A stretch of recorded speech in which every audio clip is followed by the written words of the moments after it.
Deputado Kim Kataguiri termina esta sessão extraordinária, agora 11 horas e 16 minutos. Ainda havia muitos itens para votação, mas a maior parte dos partidos anunciou obstrução e aí não tem quórum suficiente para seguir adiante nessa pauta. Amanhã tem sessões convocadas e o que a Constituição prevê é que amanhã é o último dia de trabalhos da sessão legislativa desse segundo semestre, portanto, terminando essa parte dos trabalhos dos deputados e também dos senadores nesse período do ano. Agora, com a sessão de amanhã, ainda tem muitos projetos para serem votados, mas a gente vai trazer para você que está nos acompanhando o que foi feito hoje, exatamente hoje, o que os deputados votaram e o que conseguiram a partir de entendimentos ou não, né? Porque teve obstrução durante todo o dia também. Quem esteve aqui acompanhando tudo, estudando os projetos, trazendo todos os detalhes para você é o Lincoln Macaro, que está conosco. Oi, Lincoln. Olá, Carlos Oliveira, olá a todos que nos acompanham pela TV Câmara, pela Rádio Câmara. Nós tínhamos, Carlos, não sei se você já me vê aí ou me ouve, pelo menos, 12 projetos. Nós tínhamos 12 projetos de lei e mais 2 propostas de emenda à Constituição, totalizando 14 itens, e mais um item que não é um projeto, não é uma proposição, mas é a eleição dos 17 membros da Comissão Representativa, 17 deputados, membros da Comissão Representativa, que junto com outros 7 senadores vão representar o Congresso nesse período de recesso, pauta que também ficou para amanhã. Mas desses 12, 4 foram aprovados, acompanhamos aí agora há pouco, que foi impossível avançar para o 5º ponto, porque havia uma obstrução política, havia outra obstrução de mérito, obstruções em números suficientes para evitar o quórum e derrubar, portanto, a sessão. Vamos falar agora rapidamente do primeiro projeto votado hoje, a Política Nacional de Pagamento por Serviços Ambientais. Do que trata ela? Uma coisa que o mundo inteiro está fazendo. Quem, de alguma forma, beneficia o meio ambiente, principalmente preservando florestas, pode receber um incentivo, um pagamento por isso. E esse pagamento viria de quem? Especialmente daquelas pessoas, daquelas empresas que precisam compensar, de alguma maneira, os impactos ambientais que eles causam. Então, por exemplo, uma pessoa tem uma RPPN, uma reserva privada de proteção da natureza. Ela está ali com a sua floresta ajudando a limpar o ar, capturando carbono, protegendo o meio ambiente, protegendo nascentes. Ela receberia um valor por isso, repito, principalmente daquelas pessoas que precisam, alguém, por exemplo, que tem uma fazenda, deveria ter uma reserva e não a tem, precisa compensar isso de alguma maneira até ter a sua própria reserva, ela poderia remunerar essa pessoa e ficar com os créditos. O projeto de lei coloca as linhas gerais em relação a isso, e aí vai ser criado um conselho que vai criar as normas e principalmente tentar encontrar os valores adequados para fazer essa remuneração. Como essa matéria já foi ao Senado, foi lá modificada, voltou do Senado e aqui passou pela sua última votação, a concordância ou não com o que o Senado colocou, inclusive a princípio o relator dizia que ia ficar com o texto do Senado. Houve uma certa discussão ali, se encontrou um acordo para tirar 2 pontos do texto do Senado, principalmente a conversão de multas em pagamentos ou de pagamentos para quitar multas ambientais. Isso foi retirado, multa é multa, pagamento é pagamento, e aí a matéria está pronta para ir para a sanção do presidente da República, que, como sabemos, tem 15 dias para dizer se concorda, se não concorda, se concorda em parte, e aí efetivamente vira lei. Esse, então, foi o primeiro ponto muito esperado, era uma matéria antiga, tramita na casa já há mais de 5 anos, e que era muito esperado por 2 grupos, ambientalistas e agricultores. Grupos que normalmente estão em lados opostos, dessa vez estavam juntos, os agricultores, que podem receber pelas suas áreas de preservação ou ter um mecanismo para compensar a não preservação, e os ambientalistas, que acreditam que assim temos um estímulo para a conservação ambiental. Carlos. Então, Lincoln, além desse projeto que trata da questão ambiental, também teve um que já foca mais na própria pessoa, né? Tem mais relação com os direitos humanos e, nesse caso, sobre a pessoa com HIV. Isso mesmo, já existe na legislação, né, um rol, uma lista de servidores, de trabalhadores da saúde que precisam manter sigilo em relação às informações de pessoas que convivam com o HIV, com o vírus da AIDS. Só que esse rol foi ampliado, porque outras pessoas que não estão nessa lista podem ter contato com essas informações, divulgarem essas informações, que são sigilosas principalmente para se evitar o estigma, o preconceito em relação às pessoas que convivem com o vírus da AIDS, e essas pessoas que não estão na lista não seriam punidas. Então agora se aumenta, né, os responsáveis por manter o sigilo, o que não quer dizer que você não possa saber de forma alguma que uma pessoa convive com o vírus da AIDS. Se a pessoa quiser tornar isso público, não há nenhum problema, e aí os servidores que trabalham na saúde, que têm acesso a esses sistemas, não estão condicionados a guardar esse sigilo, mas para isso é preciso que a pessoa deixe muito claro, inclusive por meio de documentos, que ela deseja que aquela condição dela, de alguém que convive com o HIV, seja pública. Sem esse consentimento, todo mundo precisa guardar sigilo sobre essa condição, e agora num rol ampliado, numa lista ampliada de pessoas que têm que respeitar essa legislação. E aí eu aproveito para dizer que essa matéria veio do Senado, sofreu essas modificações aqui na Câmara e volta para o Senado, que terá a palavra final. Nesse caso, quem funcionou como casa revisora foi a Câmara, porque a matéria originária é do Senado. Lincoln, e também com essa ideia de garantir qualidade de vida, acesso para as pessoas que têm alguma deficiência, dificuldade de mobilidade. Um outro assunto tratado foi a questão dos supermercados, né? Melhorar a acessibilidade, por exemplo, com carrinhos com acessibilidade, carrinhos adaptados nos supermercados. Nesse caso, Carlos, me permita juntar dois temas, as duas votações seguintes, a terceira e a quarta do dia de hoje, as duas voltadas para pessoas com deficiência. Uma é essa que você mencionou, ela surgiu com a ideia do deputado Capitão Wagner de que os supermercados tivessem carrinhos adaptados para as crianças com deficiência. Imagina o constrangimento, a raiva mesmo que um pai pode sentir quando ele chega no mercado, pega um carrinho para fazer compras, está com a sua criança e aquele carrinho não é minimamente adaptável, né? Isso deve ser muito ruim. Então, as sensibilidades parlamentares encontrou a necessidade de se fazer essa regulamentação. Só que o projeto cresceu. Ele foi para além dessa necessidade das crianças. Ele cresceu para todos os portadores, ou melhor, esse termo inclusive não está correto, né? A gente não usa mais portadores de necessidades especiais, é uma pessoa com deficiência, porque algo que você porta é algo que você pode deixar de lado. Você porta uma carteira e você deixa ela em casa. No caso da pessoa com deficiência, ela convive com aquela deficiência, algo que vale também, por exemplo, para as pessoas que convivem com o HIV, que a gente falava agora há pouco. Essa nomenclatura mudou, então as pessoas que convivem com a deficiência, as pessoas que têm a deficiência, elas se veem nessa condição e os mercados não estavam adaptados, agora eles terão que estar adaptados, se a matéria for confirmada pelo Senado, que ela vai ao Senado para que chancele, e se botou também, se tentou colocar também nessa mesma lei que isso se expandisse também para os shoppings. Havia até uma concordância no mérito em relação a isso, ou seja, muitos parlamentares concordaram, só que isso teria que vir por meio de uma emenda do PT, que ao mesmo tempo que incluía os shoppings, não diferenciava os mercados grandes dos pequenos. E houve um acordo anterior para proteger os mercados pequenos. Então, como é que ficou o texto?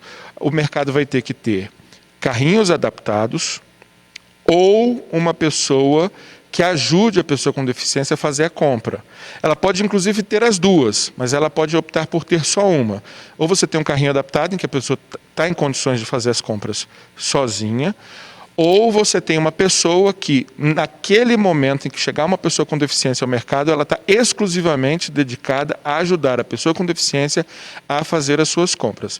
Houve até uma tentativa de tirar o parágrafo que dizia um ou outro e obrigava os dois, mas esse texto foi vencido, então o mercado vai poder ter um ou outro e essa regra vai valer apenas para mercados, hipermercados ou congêneres, né, ou estabelecimentos semelhantes que tenham mais de 1.000 metros quadrados, o que não é muito grande. Um lote em cidades como Brasília, em geral, tem 1.000 metros quadrados não chega a ser um hipermercado, um mercado razoavelmente médio, até pequeno, pode ter 1.000 metros de espaço. Esse foi o critério encontrado para tentar beneficiar os pequenos estabelecimentos, aquela mercearia da esquina que às vezes não tem condições de ter carrinhos adaptados, etc. E há um número mínimo de carrinhos adaptados que a lei vai trazer. Essa matéria, Carlos, também segue para o Senado. E aí eu disse que ia juntar os dois temas. O segundo, que diz respeito às pessoas com deficiência, é um que promove a acessibilidade nas praias brasileiras. Outra situação que deve ser extremamente terrível, está de frente para aquele mar lindo, aquela vontade de entrar na água, e você não tem condições de chegar até a água por causa da areia, por causa de outros empecilhos. Então isso é, digamos assim, um sofrimento que é imposto a essas pessoas e que vai ser resolvido com dois mecanismos: estrutura e pessoas para ajudarem as pessoas com deficiência a chegarem à água. E também vale aquela coisa, um ou outro e mais. Em algumas cidades mais pobres, não tem, digamos assim, as mesmas condições, seja praia de rio, seja praia de mar, essa estrutura poderá ser montada apenas na alta temporada, porque tem cidades de praia, destinos turísticos, que realmente tem muito pouco movimento durante a baixa temporada, que justifique um gasto que pode ser oneroso para as prefeituras, para quem administra as praias. Agora, Carlos, acho que o mais importante a falar em relação a essas duas matérias que envolvem as pessoas com deficiência é que, por conta dessas duas matérias, os partidos que estavam obstruindo as sessões, por uma questão política que a gente pode detalhar a seguir, eles retiraram a obstrução. Então, a matéria caminhou relativamente rápido e caminhou sem a obstrução desses partidos. Carlos. E um detalhe que eu gostaria de compartilhar com os nossos telespectadores, ouvintes, internautas, Lincoln, é que essas duas matérias sobre a questão de mais acessibilidade para as pessoas com deficiência, a primeira foi relatada pela deputada Tereza Nelma e a segunda foi da autoria da deputada Tereza Nelma, que é do PSDB de Alagoas. É muito interessante que ela ficou bem emocionada ao comentar a aprovação dessas matérias. E aí você considera duas matérias como essas e as outras todas que estiveram na pauta, mais o que tem ainda para os deputados votarem amanhã, na próxima sessão, a gente observa como que é complexa a nossa sociedade, como que é complexo produzir leis para atender a tantas demandas, tantas necessidades, né? E aí, obviamente, tem nesse contexto de demandas e necessidades também as disputas políticas, né? Pois é, e por falar em... Eu queria pegar o outro gancho, o sinal negativo, a não disputa política. A gente viu uma parceria muito legal ocorrendo, por exemplo, entre o deputado Capitão Wagner, do PSL, recentemente derrotado numa disputa aguerrida contra o PT, dialogando, batendo bola, encontrando um caminho com a deputada Rejane Dias, do Piauí, que é do PT. Então, e inclusive ambos elogiando o esforço coletivo suprapartidário que resultou na aprovação dessas duas matérias. Foi bem legal e eu acho que isso, inclusive, é um pouco o motivo da emoção da deputada Tereza Nelma, que é do PSDB e que também bateu bola com a deputada do PT, Rejane Dias, na construção desse texto. Foi uma parceria muito legal de ver. Eu só esqueci de mencionar, Carlos, que a matéria também segue para o Senado. Mas aí vamos falar daquele outro assunto que eu mencionei. A gente teve, desde o começo da sessão, ali por volta das 14h, uma obstrução pesada por parte de partidos que não estão acostumados a obstruir, não costumam fazer obstrução, que são alguns dos partidos mais importantes da base do governo. O PP, o PL, o PSD, o Republicanos, o Solidariedade, o Avante e o Patriotas.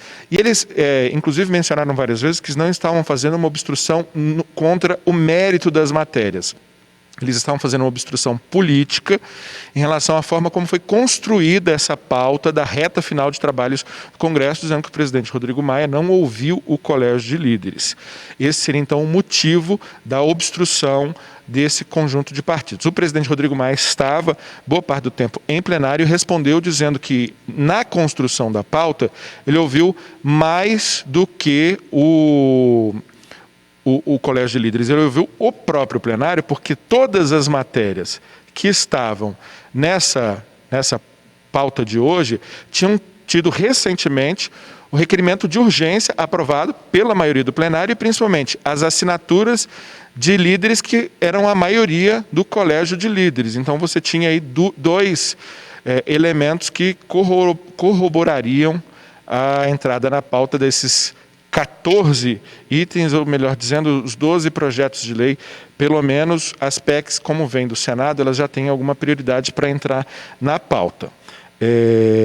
Então, nós tivemos aí também essa disputa política subjacente, que deve continuar amanhã, no último dia de votações, como você mencionou, e que foi responsável, esse impasse, em boa medida, foi responsável por impedir o prosseguimento das votações hoje, que estava encaminhando para votar um novo marco legal para o câmbio, que permitia, inclusive, a abertura de contas em dólar no Brasil. Brasileiros poderiam abrir contas bancárias no Brasil para depositar exclusivamente dólares. Essa matéria tinha a obstrução política desses partidos que mencionei, de centro, e a obstrução no mérito dos partidos de oposição, PT, PSB, PCdoB, que não queriam a votação da matéria, e aí caiu a sessão. Esses projetos ficaram para amanhã, como ficou para amanhã também um outro projeto que tenta estabelecer o CPF como número único para que o brasileiro tenha acesso ao serviço público, para aquela coisa de você ter RG registrado em órgão, CPF em outro órgão, NIT em outro órgão. Todo mundo vai ter que ter o CPF em todos os lugares para facilitar a filtragem, o tratamento, o cruzamento de dados, algo muito importante. É outra das matérias que fica para amanhã e as sessões já vão ser cedo, provavelmente se estendendo até tarde, porque a gente já tem uma sessão marcada para as 9 da manhã com breves comunicados, 10 da manhã começam as votações, passa-se aí pelo menos 5 horas, até as 15 horas a gente deve ter pelo menos uma sessão e na sequência já está convocada mais uma com uma pauta que é uma PEC, importante, não sabemos se será votada porque não há consenso, que aumenta as transferências para as prefeituras por meio do Fundo de Participação dos Municípios em 1%. Numa escadinha que vai aumentando aí a cada ano até chegar em 1%, mas que pode render nos próximos 10 anos 60 bilhões a mais para as prefeituras. Tem muito prefeito querendo, pedindo, alguns até implorando, mas há uma resistência por parte do governo dizendo não tem caixa para isso agora, especialmente nesse momento de pandemia. Uma boa batalha se apresenta, aparentemente vai acontecer em torno dessa PEC, dessa proposta de emenda à Constituição amanhã, e a gente vai estar aqui, né, Carlos, para trazer todos os detalhes, tentar explicar o que está em jogo. É isso mesmo, você que esteve conosco até agora, muito boa noite ao Lincoln, você que sempre nos ouve pela Rádio Câmara, que nos dá o carinho da audiência também aqui na TV Câmara e na internet, então convidado para amanhã acompanhar tudo isso, todos os debates, ficar bem por dentro mesmo do que acontece aqui na Câmara dos Deputados, direto da fonte, você mesmo fazendo o seu juízo de valor, entendendo o que está acontecendo, o que está sendo votado e o que vai certamente implicar no seu dia a dia, a partir da aprovação aqui na Câmara e no Senado e depois, obviamente, quando é o caso, na sanção ou veto do presidente da República. A você uma excelente noite, até amanhã.